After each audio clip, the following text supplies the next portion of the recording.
विवाहबाह्य संबंधात अडथळा ठरणाऱ्या पतीचा काटा काढताना प्रियकराचाही मृत्यू झाल्याची घटना सोलापूरमध्ये उघडीस आली आहे। या प्रकरणी पत्नीविरोधात गुन्हा दाखल करण्यात आला असून पुढील तपास सुरू आहे।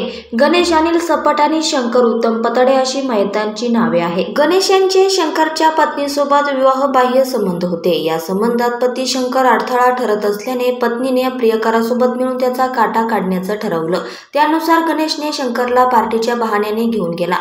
गणेश पार्टीसाठी महागावमधील तलावाजवळ शंकरला घेऊन गेला। तिथे त्याने शंकरला भरपूर दारू पाजली। त्याच्यासोबत स्वतःही दारू प्याला। गणेश आणि शंकरने तलावाजवळील पुलावर डान्सही केला। या दरम्यान गणेशने पुलावरून शंकरला धक्का दिला, मात्र शंकरला धक्का देताना त्याचाही तोल गेला आणि दोघेही पाण्यात पडले।